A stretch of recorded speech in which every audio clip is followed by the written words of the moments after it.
Hey everybody, it's Doug Woods again. This next block of instruction, I'm going to start moving towards teaching you guys chords. Alright. In the past we've talked about all the components of a guitar, the chromatic scale, the major scale, the minor scale, how to find the all the notes across, all the natural notes, across the fretboard, and a few other beginner type topics. If you're practicing what I've showed you, you're starting to get a little bit of dexterity, a little bit of coordination, especially if you adhere to the practices and which I showed you on the video regarding the left and right hand coordination practicing drills on how to separate the two and then bring them back together so that your brain can focus on one thing at a time. If that's the case, you're probably itching to play music. Alright, I know it. So that's why we're going to start working on chords. First thing I want to do is I'm going to set the guitar down for a little bit, and I'm going to teach a little bit of theory. Now don't be alarmed, don't worry. This isn't going to be anything that's going to wreck your brain or anything like that. As long as you don't get nervous and you remind yourself that this stuff is pretty simple when applied, or when you get to see the whole picture. Each little step isn't going to be so bad. And what I want to do through this whole series is teach you what you need to know when you need to know it. There are some times where there's theory courses where it's just, very deep, intense theory, start to beginning. Those are the kind of courses that somebody like me might want to take. But a beginning guitarist, you don't need to flood your brain with it. But it's really nice to know how chords are created, why chords are created, what chords are in a certain key, and why they're in that key. And this is where the chalkboard's going to come in handy, and we're going to move on to that real quickly. Once again, go ahead and say hi to Dwayne.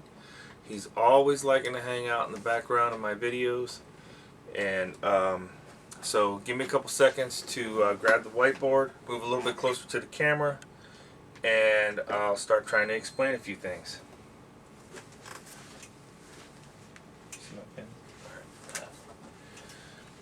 Alright, so first thing we want to talk about is 3-note scales called triads. These 3-note scales that are called triads, they are the components of the chord. So a chord is comprised of a first, a third, and a fifth. Okay? I'm going to write that right here. 1, 3, 5. Okay? Let's see if I can get this in view. Let me change this. Alright, there we go. 1, 3, and 5. Alright? Now the difference between a major chord and a minor chord is all about the third. Alright? If that third is flat, that's a minor chord. If it's not flatted, it's a major chord, okay? So now that we know that all chords are made of the triad comprised of a 1, 3, and 5, which is the interval in the scale of the key that we're speaking of, then we can start to see where these chords come from. Alright, so we know that the scales, there's 7 notes in a scale. The intervals are 1, 2, 3, 4, 5, 6, 7, and then we can incorporate the 8, which is the root 1 octave higher. Alright, but 1, 2, 3, 4, 5, 6, 7. Alright, let me make these little. These are the intervals. Alright, so in the C scale, we have C, D, E, F, G, A, B, and it goes back to C. Alright, now I'm going to throw in a little thing to remind you how this scale, the pattern of the major scale, which is whole, whole, half, whole, whole, whole, back to half to get to that root 1 octave higher. Okay?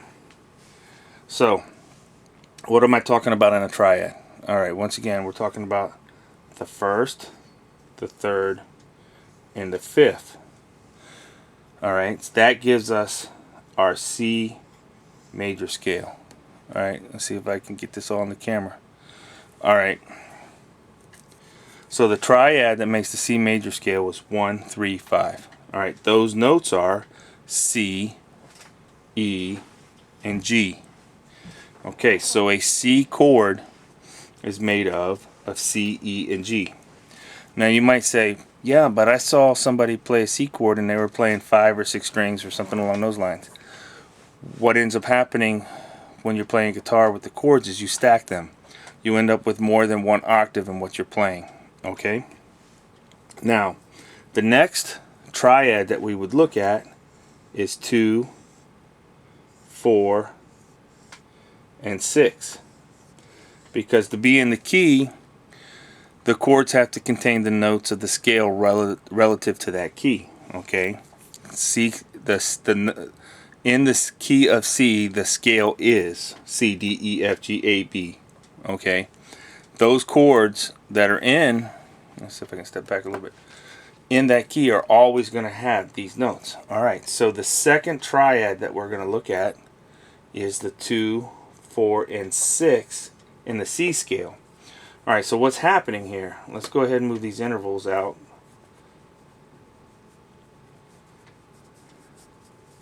Because we know that already. And what we're doing is, with the second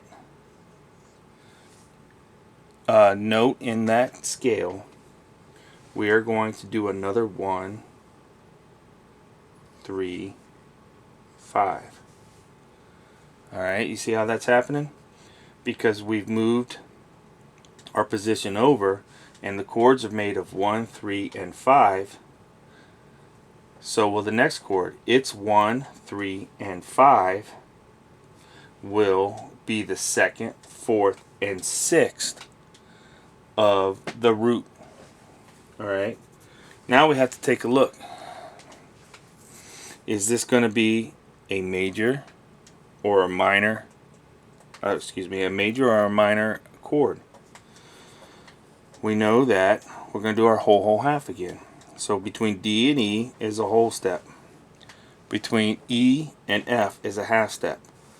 Since I've told you that what makes a major scale major is the normal 3rd in the interval, and what makes a minor is a flattened 3rd, and we know the pattern is supposed to be whole, and we get whole half, we already know that must be a flatted 3rd.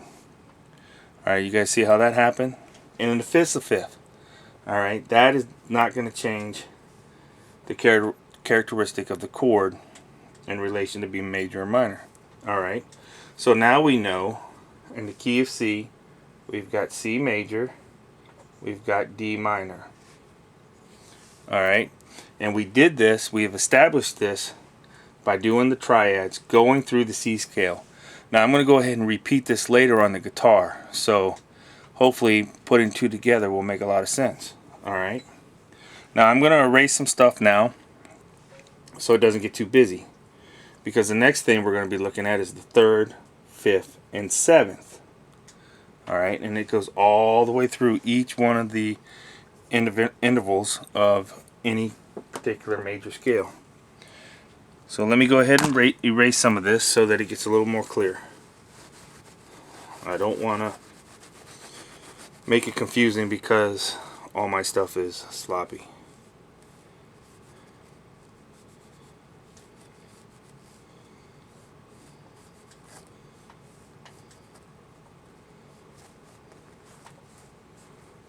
Alright, we'll just take the 8th off here for now. Alright, try to get this back in. Alright, so we got the 6th, the 7th, the 4th, the 3rd. Alright, so we're working on this 3rd interval. We're looking at a 3rd, a 5, and a 7 to make up the next chord, because once again, the same thing holds true. We go to that 3rd note in that scale, which is, alright, C, D. We're at the E now. And we're going to do another 1, 3, 5 for that E, which means the 1, 3, 5 of that third chord in a key is going to be the 3, 5, 7 of the root of that key. Okay. Now that may seem a little confusing, but if you take a little bit of time and think about what I'm saying, it makes perfect sense. If you see the spacing, that intervallic spacing, the whole steps that we're dealing with, or in that, excuse me, not necessarily the whole steps, but the intervals inside of each scale, you'll see where this is coming from. Alright, so now we've got to look at, okay, if E is the third in C, F is the fourth, G is going to be the fifth, we have an A, and then we have a B. Alright, but now when we revert that to the E chord, what is happening? The first and the third and the fifth is the E, the G, and the B. Alright, now is this major or minor? All going to wrap around what's going on with this third. So we have a half step and a whole step. Alright, so that equals a step and a half. Whole is the first part of that pattern when we're talking about building a major scale, which means, another way of saying that is, to get to the third should be 2 steps. If we have a step and a half, that's a flatted third. That means in the key of C we have a E minor. Alright, we're going to keep running through this section by section until we've got every chord in the key of C. And then we'll look at the pattern that's established, just like we looked at the pattern of the scale, and we'll see how to construct every key. Alright, so now I'm going to erase a little bit. We're going to move on one more time. Alright, now I got to put the 8 in there because it's going to start to apply. Let me get back here a little bit. Alright, so we're moving to the fourth interval. We need a 4, 6, and an 8.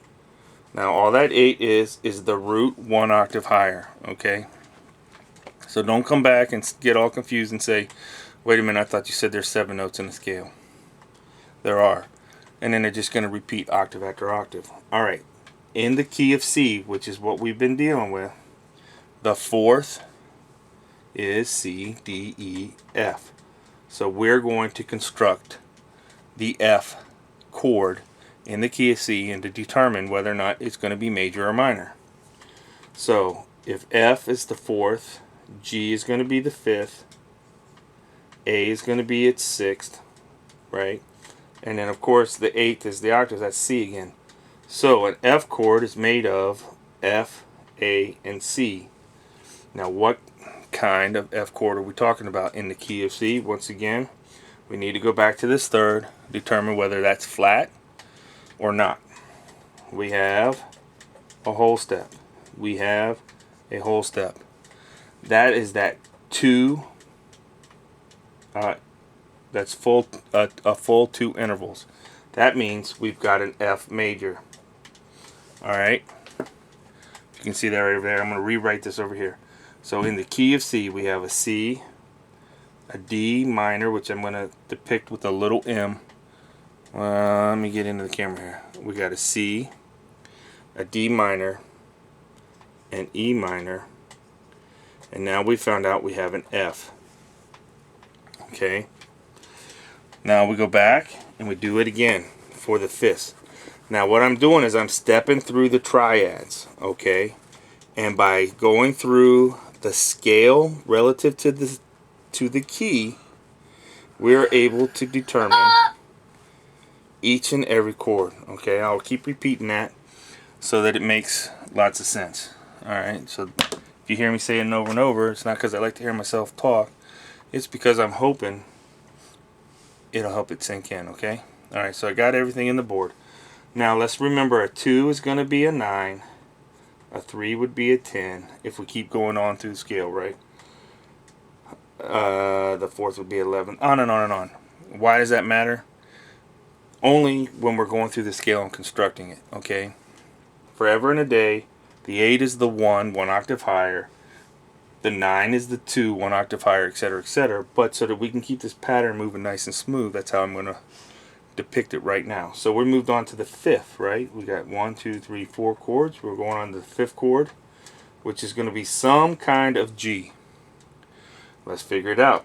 So we're going to do 5, 7, 9. Alright, and so instead of writing it over, because I'm out of space, we know that the 9 is a 2. Alright, so 5 is a G in the key of C. 7 in the key of C is going to be the B, because the 6 is an A. The 8 or the 1 is C, so now at the 2, we're back to a D. What matters in determining major or minor, I'll repeat it many more times, but in this instance I'm going to repeat it, is this third when we're thinking of G. So when thinking of the chord of G, we're looking at the 1, 3, 5.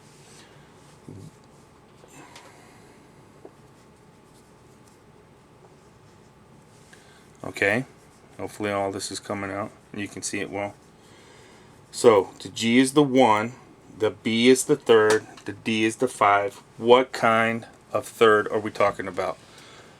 A regular third or a flattened third? We got to look at the intervals. Alright, so the second in G is going to be an A whole step. Between A and B, whole step. Alright, that's 2 steps. Alright, so the interval is 2 between the first and the third. That means that's going to be a major G. Alright, then we go on to the left. Alright, so go ahead and erase these. Alright, so with the 6th, we're looking at, that's an A. We need a 1, a 3, and a 5. Because remember, the 8 and the 1 are the same. Okay, so you're skipping through. That is a B, C, and where would that 5 be? Over here, because this is also an 8. Alright, so we need the 5. So we have a 1, 3, 5. We have C, D, E.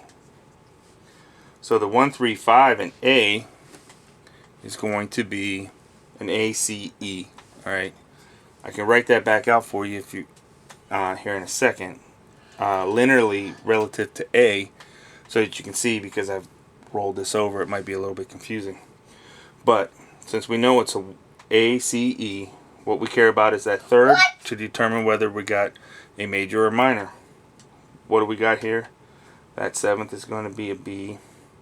That's a whole step. This is a half step. That's a 1.5 step interval between the first and the third.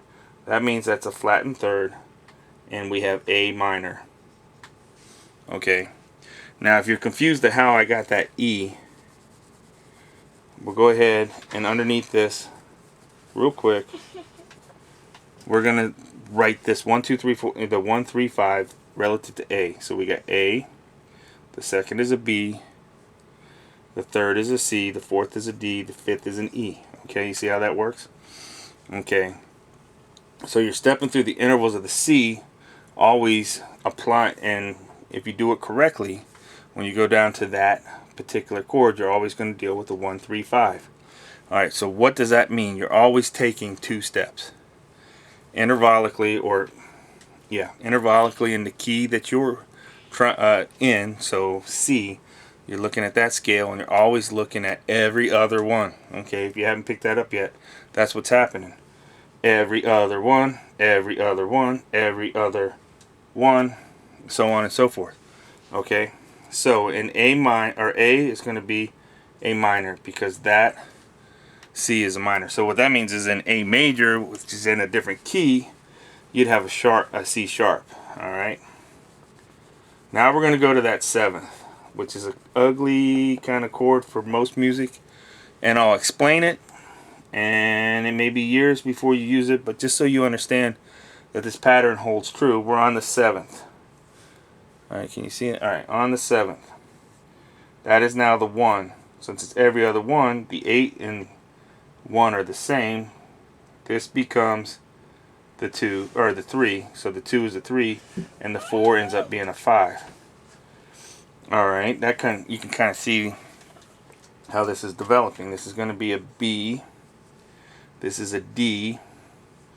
And this is, yeah, C, D, E, F, and F.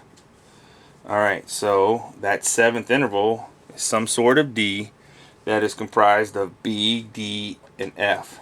Alright, let me write this down the other way so this one makes sense. So we said we had a B, a D, and an F. Right? So there should be a C in between. That is a half step. That is a whole step. That's your 1.5 interval, which means this is flat. It's a flatted third. Then in between D and F you have the 4th, which is an E. That is a whole step. Ordinarily that 5th is going to be 2 steps away. So you would think, oh shit, excuse my language, should be an F sharp. But there's no no sharps and flats in C, and that 5th interval is an F. Alright, that is a half step. Alright, once again, you have a 1.5 step interval between that flatted third and the 5th, which means in this case you have a flatted 5. So you've got a B diminished. Alright, so what we just walked through is that in the key of C, the chords that I'm going to teach you